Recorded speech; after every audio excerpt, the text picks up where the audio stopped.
Welcome to शाश्वत academy Pune. मी महेश पाटील. नुकताच झालेला स्टेनोग्राफर जो पेपर आहे ज्यामध्ये 50 प्रश्नांचं इंग्लिश होतं, त्या प्रश्नाचं आपण आज डिटेलमध्ये एक्सप्लेनेशन बघणार आहोत.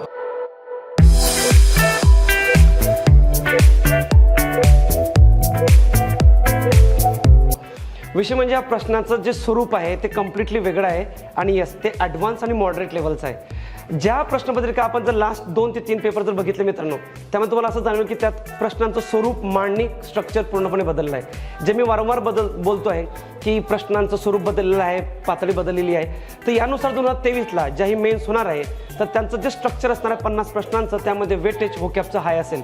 जसं या पेपरमध्ये जो स्टेनोचा पेपर आहे त्यामध्ये व्होकॅब्युलरीचं जे वेटेज आहे तसंच त्यांची मांडणी, त्यांचं स्ट्रक्चर अतिशय लेवल त्याचा ॲडव्हान्स आहे.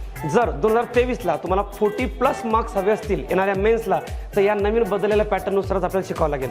इव्हन या ऑनलाईन आणि ऑफलाईन बॅचमध्ये मी जे आता पुढे शिकवणार आहेत येणाऱ्या 2023च्या मेन्सला, तर याच बदललेल्या नवीन पॅटर्ननुसार असेल. तुम्ही कंबाईन बी घ्या 2020चा पेपर किंवा सी घ्या, त्यानंतर आता हा पेपर असेल, त्यानंतर टेक्निकल असिस्टंट असेल आणि ह्या स्टेनो. ह्या पेपरमध्ये इंग्रजीची जी मांडणी आहे, जे स्ट्रक्चर, ते स्वरूप पूर्णतः बदललं आहे. मागचे प्रश्न कॉपी होणं ते ऑलमोस्ट बंद झालेलं आहे. नवीन त्याच व्होकॅब्युलरी येणं ते बंद झालेलं आहे.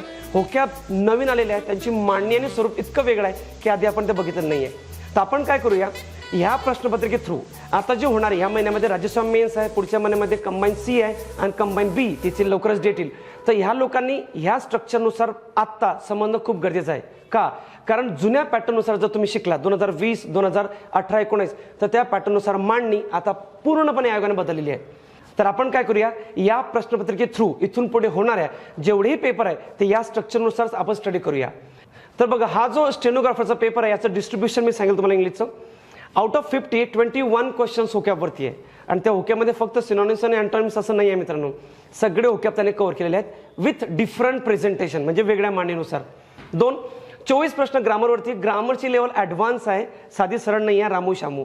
आणि थर्ड कॉम्प्रेन्शन, 5 मार्कांचा सोपा आहे कॉम्प्रेन्शन, पण कॉम्प्रेन्शनची व्याप्ती ही बदलत असते परीक्षेनुसार, कधी सोपा कधी कठीण, त्यामुळे ते नेहमी मॉडरेटर असतं असं गृहीत धरूया.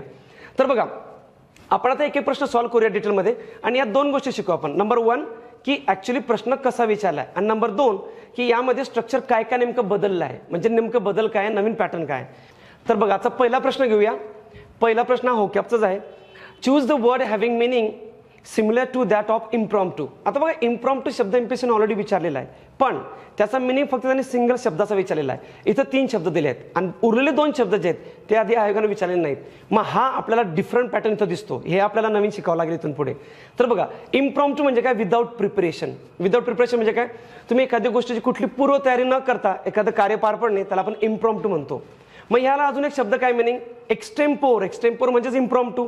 अजून एक शब्द आहे ऑफ हँड. ऑफ हँड म्हणजे तेच, ऑफ हँड म्हणजे विदाऊट प्रिपरेशन, की तुम्ही एक्झामला गेलात ऑफ हँड म्हणजे काय, तुम्ही विदाऊट प्रिपरेशन गेलात एक्झामला असं म्हणता येईल. तिसरा एक शब्द बघा, हाही या शब्दाचाही मिनिंग तोच आहे, म्हणजेच इम्प्रॉम्प्टू. शब्द आहे अनप्रीमेडिटेटेड. अनप्रीमेडिटेटेड म्हणजेच काय, येस, विदाऊट प्रायर प्रिपरेशन. तर तिन्ही शब्दांचा मिनिंग सेम आहे, म्हणजेच तो इम्प्रॉम्प्टू. उत्तर आहे माझं ABC, पर्याय क्रमांक 4. दुसरा प्रश्न बघा, choose the word that is most closely opposite in the meaning to the capitalize word. Deplete. बघा, डिप्लेट शब्दात त्याने अपोजिट विचारलेला आहे. मग डिप्लेट म्हणजे काय, तर एखाद्या गोष्टीचा यूज होणे किंवा ती गोष्ट संपणे. आपण एखादी गोष्ट पेन वापरतो, त्यानंतर त्यातली शाई, त्या पेनात शाई जशी संपते त्याला आपण म्हणतो डिप्लेट. डिप्लेशन होतं त्याचं, म्हणजे कमी कमी होत आहे ते वापर होऊन, तर त्याला म्हणतो आपण एम्प्टी युज्ड अप. मग आता पहिला जो ऑप्शन आहे बघा, त्याने डिमिनिश दिलेला आहे. मग डिमिनिश म्हणजे काय, तर बघा, डिक्रीज, स्मॉलर होणे, एखादी गोष्ट कमी कमी होत जाणे, त्याला आपण तो डिमिनिश म्हणतो. जसं इन्व्हायरमेंट इंडियामध्ये इन्व्हायरमेंट काय होत आहे की ते डिमिनिश होत चाललेलं आहे. थोडक्यात काय, आपलं नागरीकरण वाढत आहे आणि झाडांची संख्या ते डिमिनिश होते, म्हणजेच कमी कमी होत जाणे. दुसरा शब्द बघा, दुसरा ऑप्शन आहे रिप्लेनिश. रिप्लेनिश म्हणजे काय, एखादी गोष्ट फुल करणे, एखादी गोष्ट भरणे, एखादी गोष्ट ऍड करणे. मग बघा, डिप्लेटचा विरुद्धार्थी क्लिअरली इथं फिट बसवत म्हणजे रिप्लेनिश, म्हणजेच भरणे. आपण काय बघितलं की डिप्लेट म्हणजे काय, कमी कमी होत जाणे, वापर होऊन समाप्त होणे आणि पुन्हा भरणे, रिफिल करणे, म्हणजेच रिप्लेनिश. उत्तर 2 आहे. तिसरा जो ऑप्शन आहे बघा, तो स्टुपेंडस. स्टुपेंडस म्हणजे काय, की एखादी गोष्ट प्रमाणाने जास्त मोठी, म्हणजेच काय, लार्ज, बिग मी त्याला म्हणेल. पुढचा शब्द बघा, रबिश. रबिश म्हणजे काय, वायफळ. आपण काय रबिश टॉक करतोय, तू wastage, useless, bogus, having no sense or no background, तर आपण रबिश म्हणतो. तर उत्तर त्याचं 2चं 2 आहे. थर्ड क्वेश्चन आहे बघा, choose the word opposite in the meaning to the underline word. एक वाक्य दिलंय, त्या वाक्यात एक शब्दाचा अपोजिट विचारला त्याने. Senior government figures must have acquiesced in the cover up. बघा आता हे शब्द बघा किती विचित्र. ॲक्विएन्स्ड मग अशी आपण बघितला डिमिनिश. ठीक आहे, हे शब्द आधी आयोगाने विचारले नाहीये. मग आता तो नवीन शब्द टाकतो म्हणजे ऑब्व्हियसली त्याने नवीन पॅटर्नकडे वाटचाल केली आहे. मग आता ॲक्विएन्स शब्द बऱ्याच वेळा आपल्याला उच्चाराला पण त्रास होईल असा शब्द आहे. मग ॲक्विएन्स म्हणजे काय तर बघा, ॲक्विएन्स म्हणजे एखाद्या गोष्टीला परमिशन देणे, अलाउ करणे, एखाद्या गोष्टीला फ्रीडम देणे. म्हणजे तुम्ही परवानगी दिली एखादी गोष्ट करायला की I acquiesced you to go out. तुम्हाला बाहेर जाण्यासाठी मी ॲक्विएन्स केलं, परमिशन दिली. मग त्याच्या विरुद्ध काय बरं, पहिला शब्द आहे रेझिस्ट. रेझिस्ट म्हणजे प्रतिकार करणे, म्हणजेच विरोध करणे, म्हणजेच काय म्हणू आपण त्याला अपोज म्हणू. मग रेझिस्ट हा त्याचं पहिला उत्तर होईल. दुसरा बघा कन्फ्रंट. कन्फ्रंट म्हणजेच विरोध करणे, अपोज करणे. मग कन्फ्रंट आणि रेझिस्ट हे दोन त्याचे अपोजिट झाले. तिसरा ॲडजस्टेड. ॲडजस्टचा इथं काही संबंध नाही आहे. ॲडजस्ट हा इरिलेव्हंट वर्ड तिथे ॲड केला आहे. ॲडजस्ट म्हणजे मॅनेज करणे. आपण ॲडजस्ट करतो आपल्या लाईफमध्ये पर्सनल गोष्टी बऱ्याचशा, दॅट इज ॲडजस्टेड. पण तो कोरिलेट करत नाही या शब्दांशी, म्हणून ए अँड बी म्हणजे पर्याय क्रमांक 2 उत्तर आहे. तिसरा नेक्स्ट क्वेश्चन, चौथा प्रश्न आहे बघा.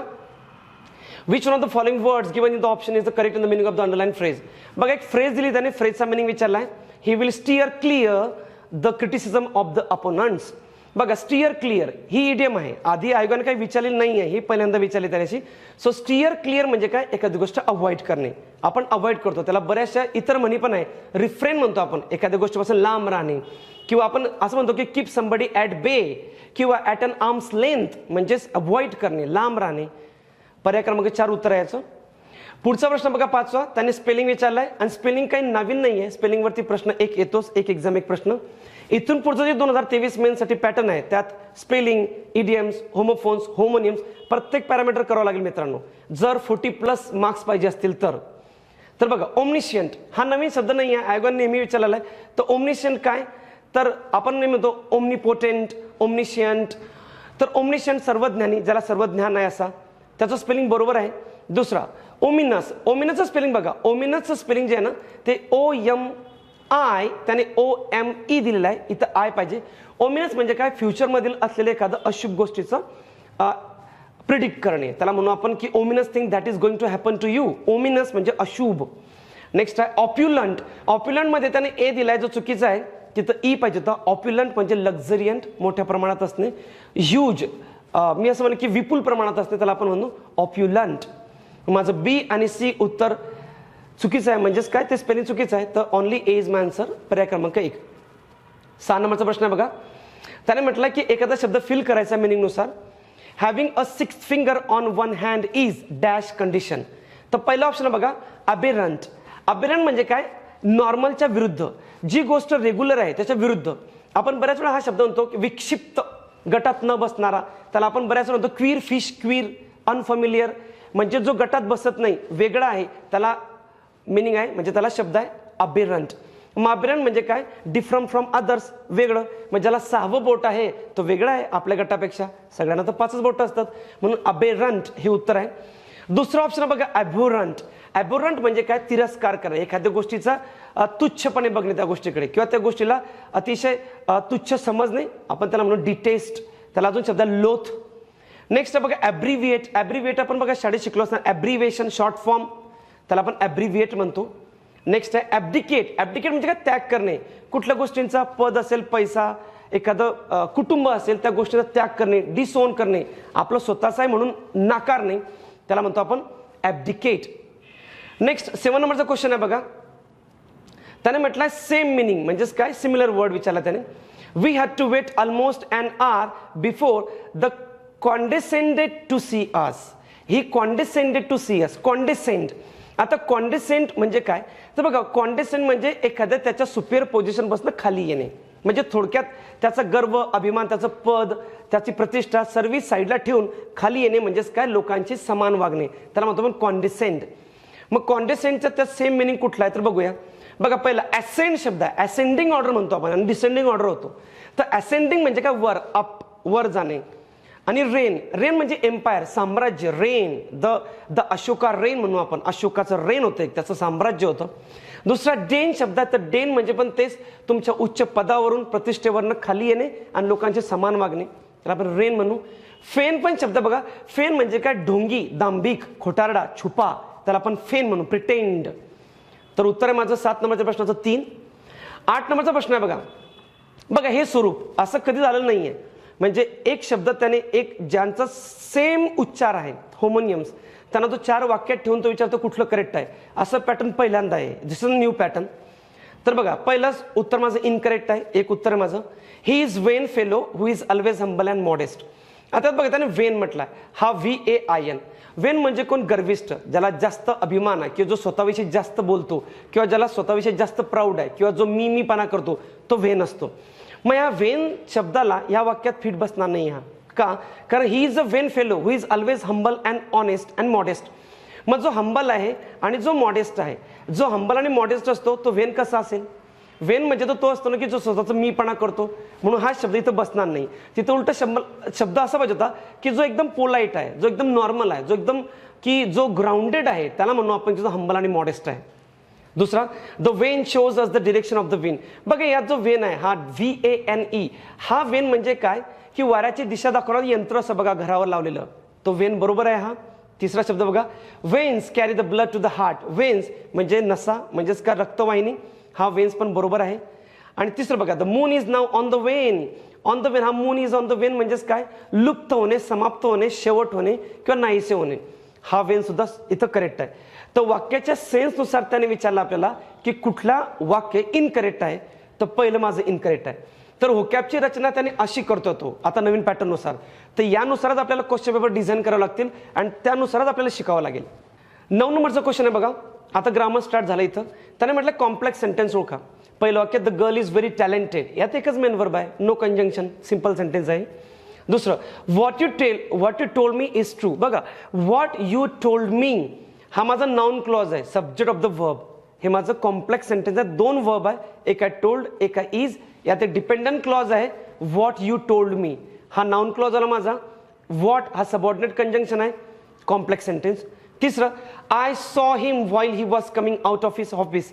बघा व्हाईल, हा व्हाईल माझा सबऑर्डिनेट कंजंक्शन आहे. सबऑर्डिनेट कंजंक्शन जोडलेलं वाक्य हे कॉम्प्लेक्सचे असतात, तर सी करेक्ट आहे. BC माझं कॉम्प्लेक्स आहे, A माझं सिंपल आहे, त्यामुळे पर्याय क्रमांक 2. 10 नंबरचा प्रश्न आहे बघा. 10 नंबरचा प्रश्न त्याने विचारला कॉम्प्लेक्स सेंटेन्स, पण ह्या प्रश्नाला मी म्हणेल रिझनिंगचा प्रश्न. असा प्रश्न हे पॅटर्न आधी कधी नव्हतं की त्याने एक प्रश्न उलट सुलट केलेला आहे आणि ते ॲक्च्युली लॉजिकल आहे. यात तुम्हाला कॉम्प्लेक्स कंपाऊंड स्ट्रक्चर माहितीच पाहिजे, पण तुम्हाला तो सेन्स पण समजायला पाहिजे वाक्याचा काय आहे. बघा तो काय म्हणतो, a poet may easily be pardon for reasoning ill, he can not be pardon for describing ill. म्हणजे एखादा लेखक असेल, एखादा कवी असेल, त्याचं रिझनिंग इल असेल, म्हणजे त्याचं लॉजिक जर चुकीचं असेल तर चालेल, पण तो त्याचं एक्सप्लेनेशन डिस्क्राईब त्याचं चुकीचं नको पाहिजे. तर पूर्ण वाक्य बघा, 4ही वाक्य ABCD 2 जोडले आहेत, दो आणि हा तो सबऑर्डिनेट कंजंक्शन आहे, त्यामुळे 4ही वाक्य कॉम्प्लेक्स आहेत. पण त्याने म्हटलंय मिनिंगनुसार, म्हणजे थोडक्यात त्याने दिलेल्या वाक्याचं कॉम्प्लेक्स करायचं म्हणजे मिनिंग पण चेंज व्हायला नको पाहिजे. तर बघा D हे मिनिंगनुसार आपलं ॲप्रोप्रिएट आन्सर आहे. Though a poet can not be pardon for describing ill, he can be pardon for reasoning ill. So only D म्हणजे पर्याय क्रमांक 4. Next time match the following. बघा आता असं पॅटर्न हे नाही आहे आधी, पण हे कॉम्प्लेक्स कंपाऊंड सेंटेन्स आहे, त्याने तोडले आहेत, डिपेंडंट इंडिपेंडंट क्लॉज वेगळे केले आहेत आणि जोड्या लावा म्हणतोय तो. तर बघा पहिलं, when I reached his house he was writing a letter. मग हे वाक्य माझा सेन्स जुळला, हा माझा ॲडवर्ब क्लॉज ऑफ टाइम आहे, त्याने 2 वाक्य तोडले आहेत आणि तेच त्याने जोड्या लावा केलेला आहे. दुसरा, I gave him money because he was stranded. Stranded म्हणजे हेल्पलेस, त्याच्याकडे काही पैसे नव्हते त्यामुळे त्याला मदत केली. हा माझा ॲडवर्ब क्लॉज ऑफ रिझन आहे. On reaching the airport she rang up her brother. आता बघा, ऑन रिचिंग द एअरपोर्ट हे माझं सिंपल सेंटेन्स आहे आणि हा पार्टिसिपल आहे, ही पार्टिसिपल फ्रेज आहे ऑन रिचिंग, ते तोडली त्याने 2 वाक्यानुसार. तिसरं, when defeated the enemy let down their arms. Adverb clause of time, पुन्हा त्याने 2 वाक्य तोडले आहेत. तर उत्तर आहे माझं पर्याय क्रमांक 4. नेक्स्ट आहे बघा, चेंज द वॉइस. त्याने चेंज द वॉइसचा इंट्रोगेटिव्ह मध्ये विचारला. चेंज द वॉइसवरती प्रश्न येत असतात मित्रांनो, पण इंट्रोगेटिव्हवरती रिसेंट नाही आहेस कुठला. तर त्याने पहिल्यांदा असं विचारलं आहे बघा, has anybody shown you what to do. आता त्याचं होईल बघा, have you been shown what to do. Present परफेक्टचा हा पॅसिव्ह आहे, त्याच्यात बीनचा वापर होईल, ऑब्जेक्ट सुरुवातीला. ह्या बेसिक गोष्टी तुम्हाला माहिती असतीलच. तर पर्याय क्रमांक 2 उत्तर आहे. नंबर नेक्स्ट 13 नंबरचा क्वेश्चन आहे.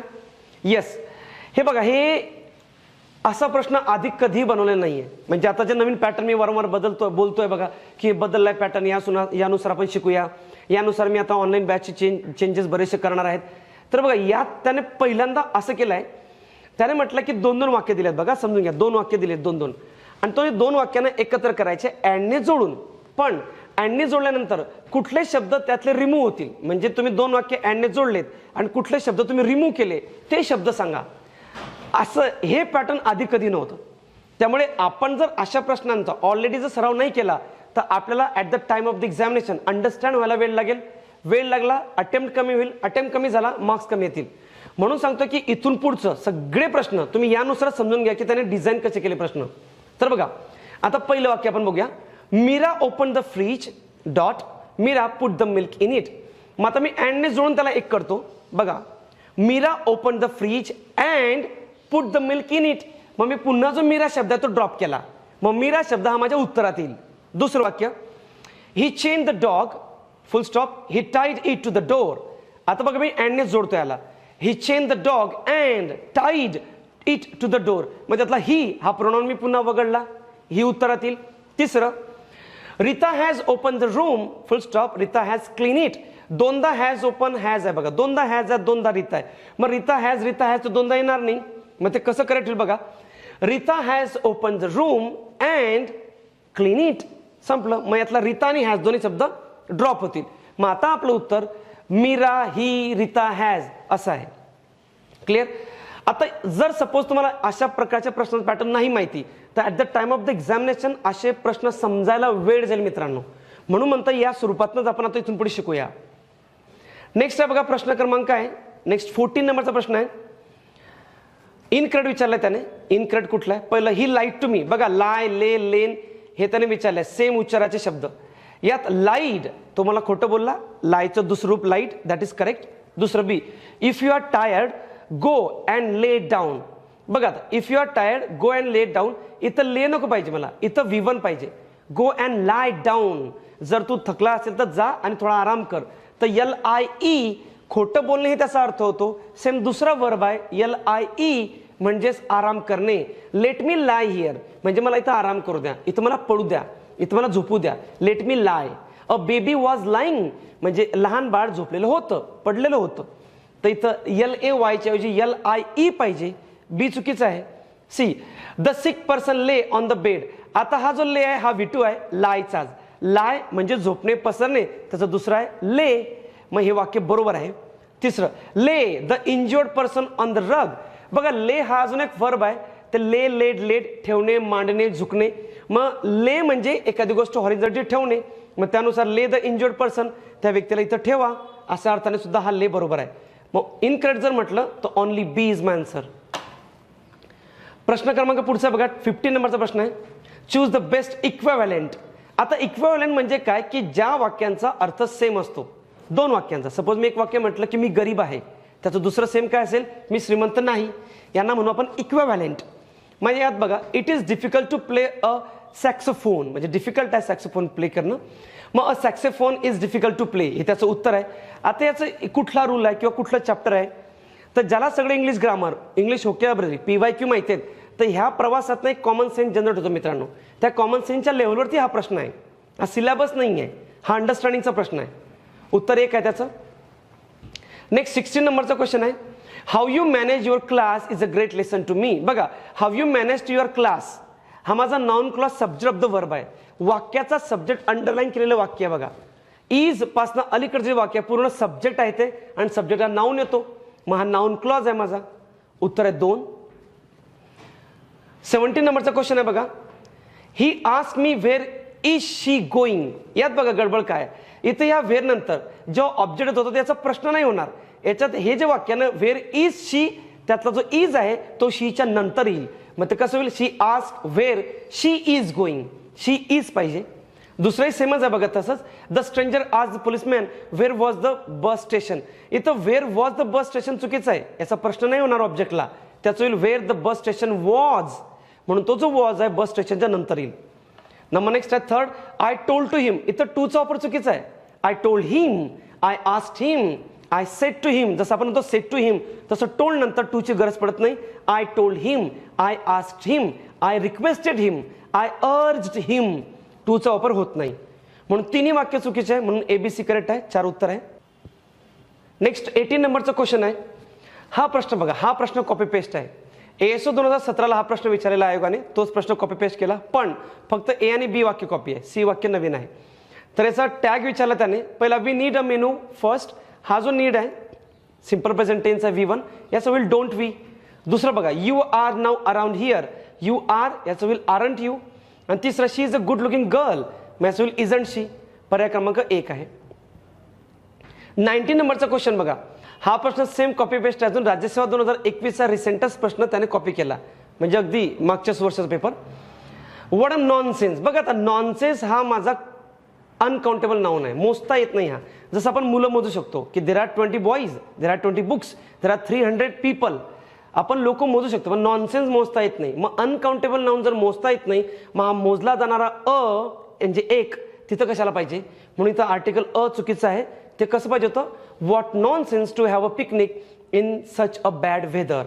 दुसरं ही हॅझंट अ ब्युटिफुल फर्निचर. पुन्हा बघा ब्युटिफुल फर्निचर हे मोजता येत नाही, फर्निचर हा अनकाउंटेबल नाऊन आहे, मग याच्या आधी पुन्हा आर्टिकल ची गरज नाही. मग इथं ते उत्तर कसं होईल, he hasn't beautiful furniture in his house. तिसरं the news is good today. बघा न्यूज हा असा नाऊन आहे जो लिहिला जातो प्लुरलमध्ये, पण त्याचा वापर सिंग्युलर होतो, म्हणून तो इज बरोबर आहे. जसं मिझल्स आजार आहे, इज. आपण त्याच म्हणतो मम्स आजार आहे, इज. ते mumps, measles, rickets, billiards, innings हे सगळे नाऊन प्लुरलमध्ये लिहितो, पण वापर सिंग्युलर होतो. त्यानुसार न्यूज हा सिंग्युलर आहे. That is correct. Only C is my correct answer. पर्याय क्रमांक 1. 20 नंबरचा क्वेश्चन आहे बघा. हे बघा हा प्रश्न हा actually this is what I say की ॲडव्हान्स लेवलला आहे. हा ज्याला पार्टिसिपल चॅप्टर माहिती आहे, जिरंट, त्यानंतर प्रिपोजिशन, त्यानंतर आर्टिकल, ॲडजेक्टिव्ह, हे जे ॲडव्हान्स लेवलचे चॅप्टर आहेत त्यावरती हा प्रश्न त्याने विचारला आहे. पहिलं वाक्य working in the field a snake bit him. बघा आता वर्किंग इन द फील्ड, पण ह्या वाक्याचा सब्जेक्टच नाही आहे. नेमकं फील्डमध्ये काम कोण करत होता. जेव्हा तुम्ही ING किंवा ED पार्टिसिपलने वाक्य सुरुवात करतात त्यात ॲप्रोप्रिएट सब्जेक्ट पाहिजे. Working in the field a snake bite him. मग आता नेमकं काम कोण करत होता ते समजत नाहीये. मग दुसऱ्या वाक्यामध्ये बघा working in the field he was beaten by snake. आता बघा ही वॉज, इथं सब्जेक्ट आला ही, दॅट इज करेक्ट. तिसरं while he was working in the field. बघा याच्या सब्जेक्ट आला पुन्हा की काम करत, तो काम करत असताना, हे पण करेक्ट आहे. तिसरं being worked in the field a snake. आता पुन्हा बीइंग वर्कड पण कोणी काम केलं, याच्यात हे सब्जेक्ट मिसिंग आहे. मग A आणि D मध्ये सब्जेक्ट मिसिंग आहे, म्हणून ते वाक्य चुकीचे आहेत. करेक्ट उत्तर आहे माझं BC म्हणजे पर्याय क्रमांक 2. 21 नंबरचा क्वेश्चन आहे. आय एम फिलिंग सिक. मला जरा सिक वाटतंय, आजारी होतोय. I dash so much chocolate. मग मला जर आजारी पडण्यासारखं फील होत आहे तर मी जास्त चॉकलेट खायला नको होत्या. मग त्यानुसार आपलं येईल इथं model perfection. Should not have eaten. Should not have eaten म्हणजे मी खायला नको पाहिजे होत्या. आता ज्याला थोडा सेन्स आहे, ज्याला थोडं मॉडरेट इंग्लिश येतं, ज्याने डिटेलमध्ये अभ्यास थोडा ॲडव्हान्सकडे केला आहे, त्याला कळेल की हे नेमकं काय आहे. तर तिथं उत्तर 4 आहे, शुड नॉट हॅव इटन, मी खायला नको पाहिजे होत्या. 22 नंबरचा क्वेश्चन आहे बघा. हा प्रश्न सेम आताच टेक्निकल 2022चा जो पेपर झाला त्यातलेच हे प्रश्न कॉपी आहे, पण त्यातलं फक्त एकच वाक्य कॉपी आहे. म्हणजे 2 वाक्यांचा एक तो प्रश्न होता, त्यातलं फक्त एक वाक्य त्याने कॉपी केलं आहे. बोथ द अँशियस parents sat half the night. इथं बोथ नंतर आर्टिकल दचा वापर होतो, हा नियम आहे, म्हणून पहिलं द येईल. She drive her car at 60 miles per hour म्हणजे प्रत्येक तास. मग परला चा वापर होतो, ॲन येईल तिथं, ॲन आर, कारण याचा उच्चार हवर नाही आहे, it's our. Third he paid 25 पैसे अ सीर फॉर दिस ॲपल्स. अ सीर प्रत्येक सीर म्हणजे तिथं येईल. पर्याय क्रमांक 2 आहे. नंबर 23 नंबरचा क्वेश्चन आहे बघा. The fertile land of India has been fascinating many foreigners since its formation. तर हे वाक्य असर्टिव्ह वाक्य आहे, म्हणजे साधं वाक्य, विधान वाक्य आहे. विधान वाक्य सगळे इंडिकेटिव्ह मूडचे असतात, म्हणून पर्याय क्रमांक 3 उत्तर आहे याचं. नंबर 24 नंबरचा क्वेश्चन आहे. हा प्रश्न सेम मी असं म्हणणार नाही की कॉपी आहे, परंतु यस स्ट्रक्चर कॉपी केला आहे त्यानं प्रिव्हियस क्वेश्चन पेपरचं. The student must either where hats or caps. बघा हा जो इदर आहे, हा याचा वापर हॅटच्या आधी होईल. ज्या 2 गोष्टी असतात ना त्यांच्या आधी इदर, नायदर, बोथ, नॉट ओनलीचा वापर होतो. मग ते करेक्ट कसं होईल, student must wear either hats or caps. पहिलं चुकीचं आहे. दुसरं, he is an ascetic in neither theory nor practice. हे बरोबर आहे. एक थेरीच्या आधी नायदर आणि नॉरच्या आधी प्रॅक्टिस. That is correct. तिसरं, this will not only interest children but also grown ups. आता त्याच्यात दोन लोक कोण आहे? एक आहे चिल्ड्रेन म्हणजे लहान लोक, लहान बाळ, आणि त्यानंतर ग्रोन अप्स म्हणजे मोठी मंडळी. मग या चिल्ड्रेनच्या आधी नॉट ओनली पाहिजे. मग ते करेक्ट असं होईल, this will interest not only children but also grown ups. उत्तर आहे ओनली बी, पर्याय क्रमांक 1. 25 नंबरचा क्वेश्चन आहे. After the teacher chose groups John and Sara were selected as partners for a project. बघा इथं आफ्टरने हे वाक्य जोडलं आहे. प्रोजेक्टपर्यंत कॉम्प्लेक्स सेंटेन्स आहे. आता दुसरं 8ने जोडले जात आहे. मग आफ्टर हा माझा सबऑर्डिनेट कंजंक्शन आहे कॉम्प्लेक्स सेंटेन्सवाला, आणि 8 हा माझा कोऑर्डिनेट कंजंक्शन आहे कंपाऊंड सेंटेन्सवाला. मग याच्यात एकूण 3 वाक्य आहेत, म्हणजे ते तिन्ही एकत्र आलेले आहेत. त्याला म्हणेल मी कंपाऊंड कॉम्प्लेक्स. तर कॉम्प्लेक्स सेंटेन्स प्रोजेक्टपर्यंत आहे, आणि जॉनपासनं हे सारा डिड हर मोस्ट वर्क इथपर्यंत हे कंपाऊंड आहे. झाले कंपाऊंड कॉम्प्लेक्स. एकूण 3 वाक्य, 3 क्लॉज, 1 डिपेंडंट, 2 इनडिपेंडंट आणि 2 कंजंक्शन आहे, 8 आणि आफ्टर. म्हणून पर्याय क्रमांक 1 उत्तर आहे. बघा सेम बघा, अधिक कंपाऊंड कॉम्प्लेक्स वरती तुम्ही PYQ बघा बरं. हार्डली फक्त एकच प्रश्न आहे, तोही ASO 2016ला. त्यानंतर याच्यावरती प्रश्न नाही आहे कधी. तर कंपाऊंड कॉम्प्लेक्स म्हणजे असा चॅप्टर होता की ज्यावरती rarest of the rare question आहे. तर आता त्यावरती प्रश्न यायला लागले, म्हणजे थोडा डिटेल जातोय, तो थोडा ॲडव्हान्स जातोय. तर आपण कॉम्प्लेक्स कंपाऊंड शिकताना कंपाऊंड कॉम्प्लेक्सचे वाक्य जास्त प्रमाणात शिकणे गरजेचे आहे आता इथून पुढे. नेक्स्ट आहे, he belongs to higher dash of the civil services. तर बघा शब्द बघा, हे असे शब्द की ज्यांचा उच्चार आपल्याला करायला थोडी अडचण येईल. म्हणजे असे शब्द जे CDSला येतात ते त्याने कॉपी पेस्ट केलंय. पहिला शब्द का, इक्लेसियास्टिक आणि चौथा पर्याय पण तोच आहे, इक्लेसियास्टिकल. मग इक्लेसियास्टिक आणि इक्लेसियास्टिकल म्हणजे कोण? जे चर्चमध्ये जे मोठी मंडळी बसते, उच्च त्यांच्या समाजातील, त्यांना म्हणतो आपण इक्लेसियास्टिक. त्यांचा वरचा वर्ग, प्रिस्ट लोकांचा, पुजारी लोकांचा चर्चमध्ये, हा त्यांचा मिनिंग होतो इक्लेसियास्टिक. दुसरा शब्द बघा, कॅमाफ्लॉज. कॅमाफ्लॉज म्हणजे काय? छुपा, डिस्गाईज. मग डिस्गाईज म्हणजे कोण? छुपा, जो लपलेला, छुपा रुस्तम, त्याला आपण कॅमाफ्लॉज म्हणतो. तिसरा जो शब्द बघा, एचिलॉन्स. एचिलॉन्स म्हणजे काय? की तुमच्या जॉबमध्ये असलेले तुमच्या हायर रँक, लेव्हल, वरची लेव्हल, त्याला एचिलॉन्स म्हणतात. मग वाक्याच्या सेन्सनुसार, रिक्वायरमेंटनुसार एचिलॉन्स हा शब्द तिथं फिट होईल. तर बघा आता होकॅप करताना 23च्या मेनच्या लोकांनी काय करायचं, हे असे शब्द जे आता मी देईल तुम्हाला, प्रोव्हाइड करेल ऑनलाईन बॅच थ्रू, आता नवीन जे मी टाकेल त्यात सगळे त्यात ॲड करेल, किंवा तुम्हाला पुस्तकच मिळणार आहे ना, ज्यामध्ये असे शब्द शिकावे लागले आपल्याला. असे साधे गो आणि आस्क आणि डान्स आणि स्माईल ते शब्द येणार नाही आहे. हे जे शब्द जे अतिशय अडखड आहे किंवा जे शब्द रेग्युलर यूजमध्ये नाही आहेत, की जेव्हा ज्यांचा वापर मॅक्झिमम लिटररी ॲस्पेक्टमध्ये होतो, म्हणजे न्यूजपेपर, नॉव्हेल, ड्रामा, ते शब्द आपल्याला शिकावे लागतील. नेक्स्ट आहे बघा, प्रश्न क्रमांक आहे आपला 27. Give the meaning of the phrase to cast a slur on. To cast a slur on म्हणजे काय? एखाद्याला बदनामी करणे एखाद्याची, किंवा एखाद्यावरती ब्लेम करणे, एखाद्याला दोष देणे, त्याला म्हणतो आपण to cast a slur on. पर्याय क्रमांक 4, match the following.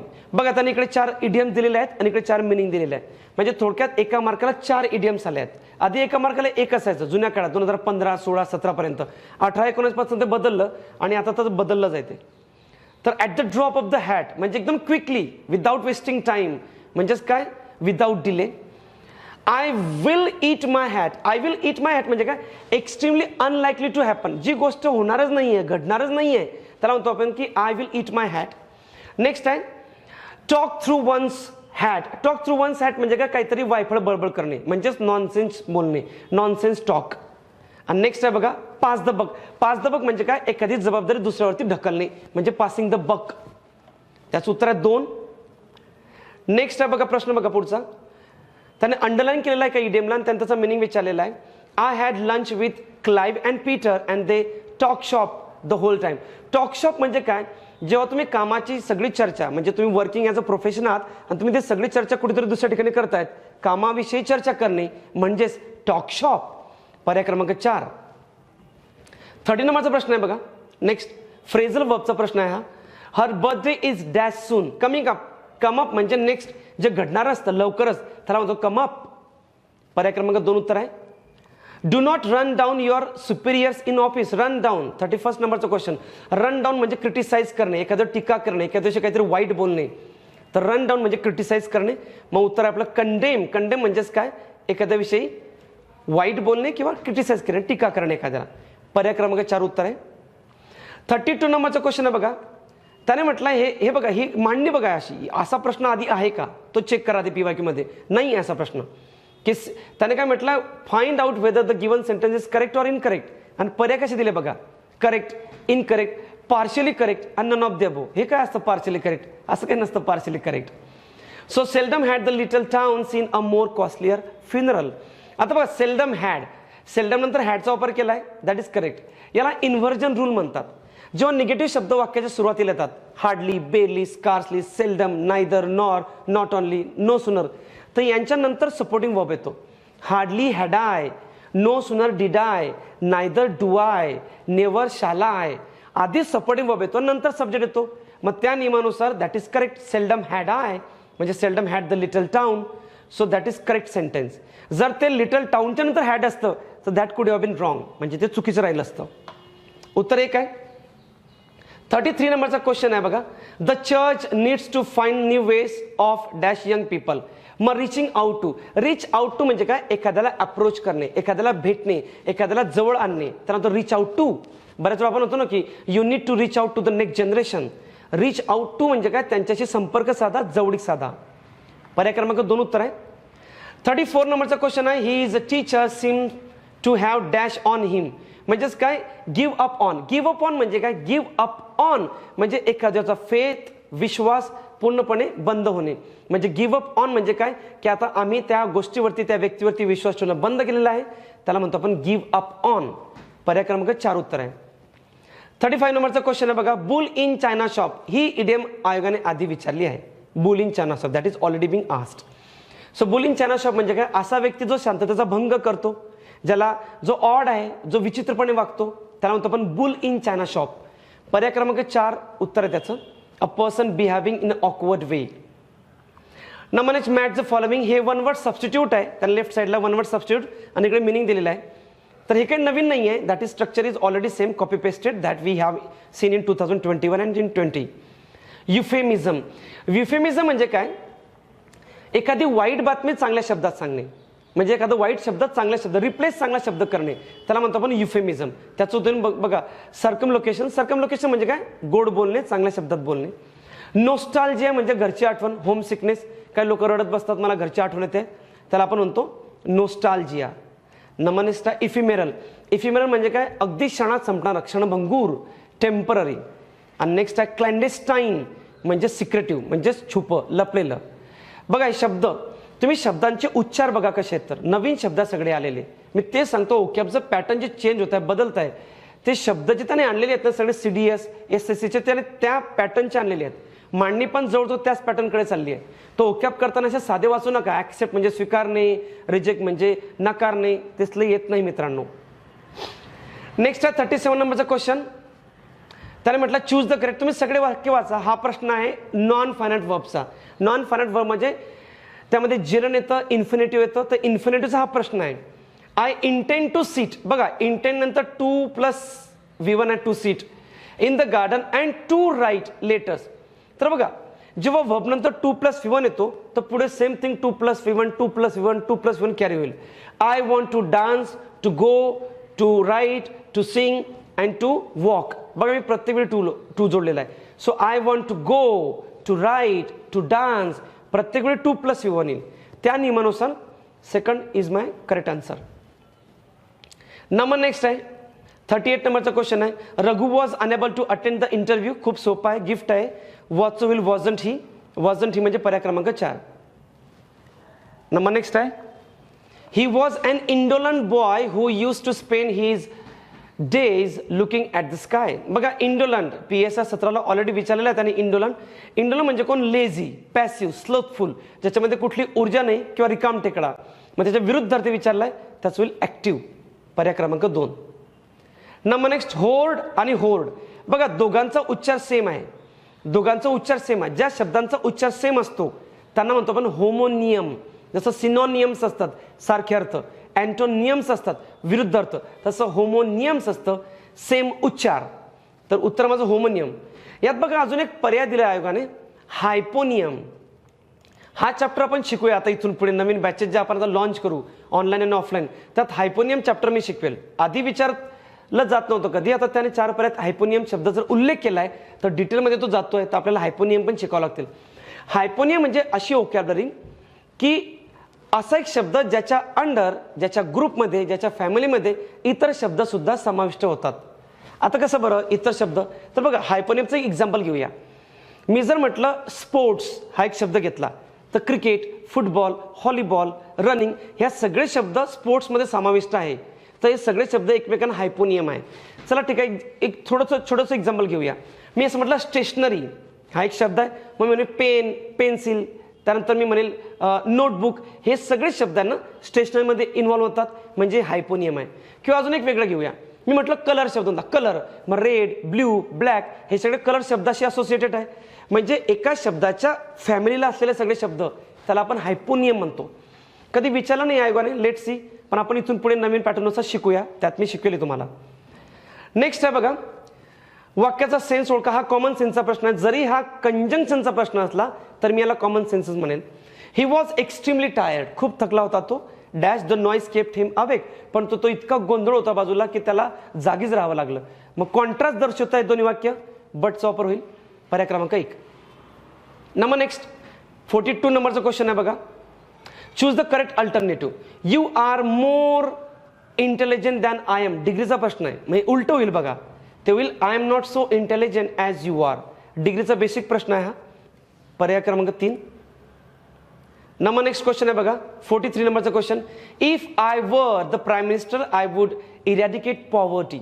If I वर, आता बघा याच्यामध्ये इफ आय वर हे काल्पनिक गोष्टी आहे, मग इमॅजिनरी, जर मी प्राईम मिनिस्टर असतो तर संपूर्ण दारिद्र्य मिटवलं असतं भारतातलं. मग काल्पनिक गोष्टी ज्या असतात त्या सब्जेक्टिव्ह मूडच्या असतात, म्हणून पर्याय क्रमांक 3 उत्तर आहे. 44 नंबरचा क्वेश्चन आहे बघा. त्याने म्हटलं एक्सप्लोर शब्दाला कुठला सफिक्स लागेल. हा, आता या प्रश्नावरती बघा सफिक्स प्रेफिक्सवरती जे पॅटर्न आता 2022 बघतोय मी, त्याच्यावरती नवीन प्रश्न डिझाईन केले आयोगानं. आधी नॉर्मल प्रश्न असायचे, एखादा आलाच तर ठीक आणि असायचे पण साधे असायचे, पण आता त्याने वेगवेगळे डिझाईन केलेत. तर हा सफिक्स प्रेफिक्स चॅप्टरवरती सुद्धा डिटेल स्टडी करणं गरजेचं आहे आपल्याला. तर एक्सप्लोरचं होईल एक्सप्लोरेशन, त्याचं नाव निघतो एक्सप्लोरेशन, त्याला TION जोडला जाईल. पर्याय क्रमांक 2. 45 नंबरचा क्वेश्चन आहे. अंकल बॉब टूक डेव्हिड अँड. आता बघा याच्यात टूक हा मेन वर्ब आहे, मग मेन वर्बच्या नंतर जे येतं ते असतं ऑब्जेक्ट. मग इथं आय हा तर सब्जेक्ट आहे, मग डेव्हिडच्या नंतर अँडच्या नंतर येईल मी, ऑब्जेक्ट प्रोनाऊन. आय आस्क्ड हिम, जसं ही आस्क्ड मी, मग हा ऑब्जेक्ट प्रोनाऊन पाहिजे. पर्याय क्रमांक 2 आहे. 46 to 50 बघा पॅसेज खूप सोपा आहे, छान आहे, फ्रेंडशिपवरती आहे की दोन मित्र कशा प्रकारे एकमेकांना हेल्प करतात आणि कशा प्रकारचं त्याला तो नवीन फॅशन शिकवतो टेलरिंगमधून, कसे कपडे शिवले पाहिजेत आणि कशा प्रकारे ॲक्च्युली राहिलं पाहिजे. That's a good interesting passage. मध्ये हिंदी पण शब्द आहेत, छान आहे. It is a readable actually, it's a good passage. तर बघा पहिला प्रश्न, the passage is mostly about. आता पॅसेजचा जर तुम्ही सारांश काढला ना, यात खरं फ्रेंडशिप विषयी आहे, पण ऑनली बी पर्याय नाही आहे इथं. मग फ्रेंडशिप प्लस टेलरिंग म्हणजे टेलर कामकाजाविषयी बोललं गेलं भरपूर, मग BC हे उत्तर आहे. पर्याय क्रमांक 2. नंबर नेक्स्ट पुढचा प्रश्न 47 नंबरचा. तो what was the contribution of Nuria to the change in the narrator's life. तर न्यूरिया हा त्याचा मित्र होता, तो त्याला शिकवतो नवीन कसे कपडे डिझाईन करतात, कसे शिवले पाहिजेत. तर त्याने त्याच्या आयुष्यामध्ये काहीतरी नवीन लेटेस्ट फॅशन शिकवली. पर्याय क्रमांक 2 आहे. नंबर नेक्स्ट 48 नंबरचा question. Why did the speaker's father not give him pocket money. का दिले नव्हते त्याला पैसे? कारण त्याला असं वाटायचं की बा पैसे दिल्यानंतर मुलं बिघडतात, वाईट होतात. पर्याय क्रमांक 3 उत्तर आहे. 49चा प्रश्नाचं उत्तर बघा. How much money did Nuria charge from the speaker of the altering his shirt. त्याचा शर्ट त्याने अल्टर करून दिला, त्याने किती पैसे घेतले? नो मनी, कारण फ्रेंडशिप विषयी बोललं गेलं आहे. पर्याय क्रमांक 4. Number next match the following. आता ज्याने डिटेलमध्ये पॅसेज वाचलाय त्यालाच कळलं की नेमकं काय आहे.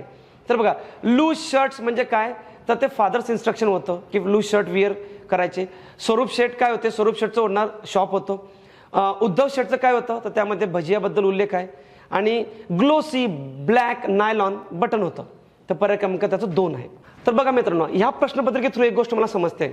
रिसेंटली जे आयोगाने प्रश्नपत्रिका डिझाईन केलेल्या आहेत, म्हणजे तुम्ही टेक्निकल प्रिलिम असू द्या, कंबाईन C, कंबाईन B आणि आता हा पेपर, एक ऑब्झर्वेशन दॅट इज क्लिअर आहे की 50 क्वेश्चन्स इथून पुढे असणार. 2023 आणि 24च्या मेन्सला जर तुम्हाला 40+ पाहिजे असतील, त्या नवीन सिलेबसनुसारच आपल्याला स्ट्रक्चर करावं लागेल, त्यानुसार शिकावं लागेल.